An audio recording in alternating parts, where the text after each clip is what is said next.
আজকে দুপুরে রান্নায় ছিল কলাপাতায় মাছ ভাজা। এখানে আমি পাঙাশ মাছ নিয়েছি আর মশলায় দিয়েছি আদা, কাঁচা লঙ্কা, পাকা লঙ্কা আর দিয়েছি জিরে, কালো সর্ষে, সাদা সর্ষে।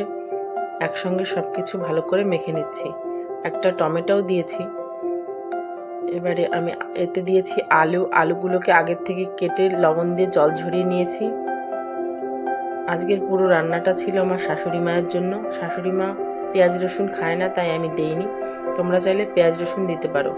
তারপর আমি কলা পাতাগুলোকে ভালো করে সেঁকে নিচ্ছি একটু আগুনে। এভাবে সেঁকে নিলে কলা পাতাগুলো ফেটে যায় না। বসিয়ে দিয়েছি তাওয়ায় একটু কলা পাতা দিয়ে দিচ্ছি সর্ষের তেল দিলে পরে মাছগুলো আটকে থাকে না। তারপরে মাছগুলোকে আমি সুন্দর করে সাজিয়ে দিচ্ছি। আগে আমি মাঝখানে মাছগুলোকে দিয়েছি আর তার চারিপাশে দিয়েছি আলু আর মশলা।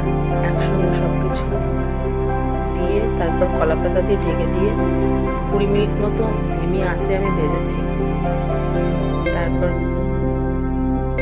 20 মিনিট পর আমি মাছটাকে একটু উল্টে দেব। এক পাশ হয়ে গেলে আরেক পাশটা সুন্দর করে ভেজে নিতে হবে।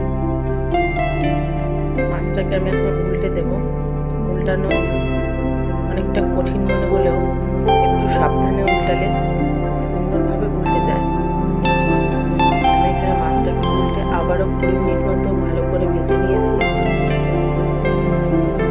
দেখতে যতটা সুন্দর হয়েছে ততটাই খেতেও সুন্দর হয়েছে। তারপর আমার 20 মিনিট পরে মাছ ভাজা হয়ে গেছে। এখন এই মাছটাকে নামিয়ে নিচ্ছি। আমি প্রথমে গ্যাসে বসিয়েছিলাম, পরে আবার বসিয়েছি। এটা কাঠের জালে অনেকটা ভালো রান্না